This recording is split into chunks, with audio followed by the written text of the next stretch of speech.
of antibiotics could help fight the superbug MRSA that is resistant to most current antibiotics. University of Auckland microbiologist Siouxsie Wiles joins me now in the Auckland studio. Kia ora, good morning. Good morning. This study that has come out, tell us about what they've found. So they have discovered what they think is a new class of antibiotics, which is very exciting news because that's what we kind of need, new classes of antibiotics.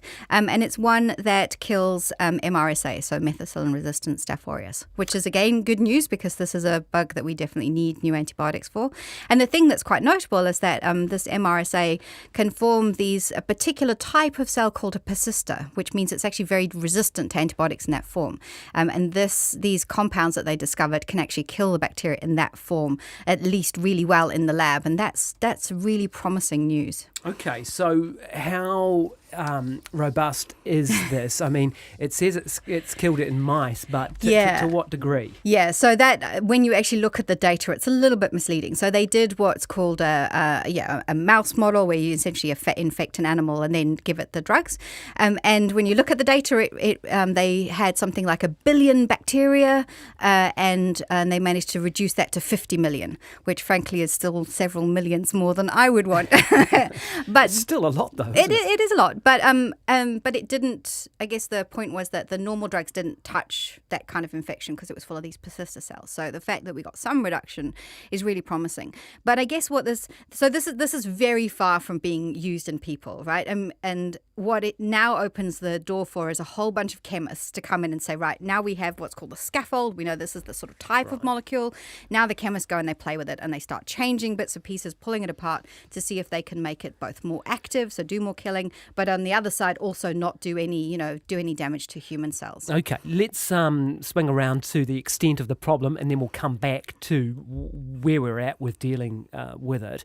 How serious are the threats of MRSA? I mean, when you talk to some people, they say that you could get into a situation if things keep going on the track that they are, that childbirth could become as dangerous as it was, a couple of 100 years ago. Yeah, so MRSA, Staph aureus, is just one of the organisms that microbiologists and doctors are really terrified of. In fact, the WHO put up a list they've called their priority list, and this is a list of organisms that we desperately need new antibiotics for, and Staph aureus is on that list. It's on the kind of middling, it's a high priority, but there are something like 12 others, and the ones that are in the really critical category, this new class of antibiotics have no activity against it all. So and it is terrifying. So it's some of these bugs are carried by people. There are these resistant organisms that are essentially untreatable. They're carried by people with no problems, but if those people end up in hospital or transmit it to somebody in hospital, then it could be game over. I mean, it's really terrifying. And we saw this really recently with Middlemore Hospital having to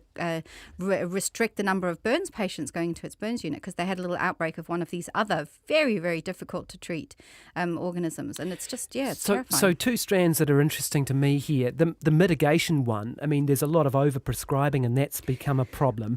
And then we move into the sorts of things we began this conversation in, which is getting antibiotics and a new family of them that are resistant. So which of those tracks is going to provide more ammunition in this fight? Well, in a fight like this where you're competing against foes that evolve like way faster than we do, you need every bit of ammunition, right? So we need to be tackling the prescribing, use in animals and humans, and agriculture and aquaculture and all of these places we use antibiotics, we need to be using them more wisely. We also need to be, when we need to do the research on finding new drugs, and there's some really cool stuff that they actually did in here, but we also need to be dealing with the underlying reason why we have really high rates of infectious diseases. Like in New Zealand, I mean, MRSA is one of them, Staph aureus. We have higher rates of Staph aureus disease than most other developed countries. Why is that? Well, so the research points to, bad housing, income inequality, all of these kinds of things. I mean, social stuff that we need to be dealing with as a country that will help lower our rates, really.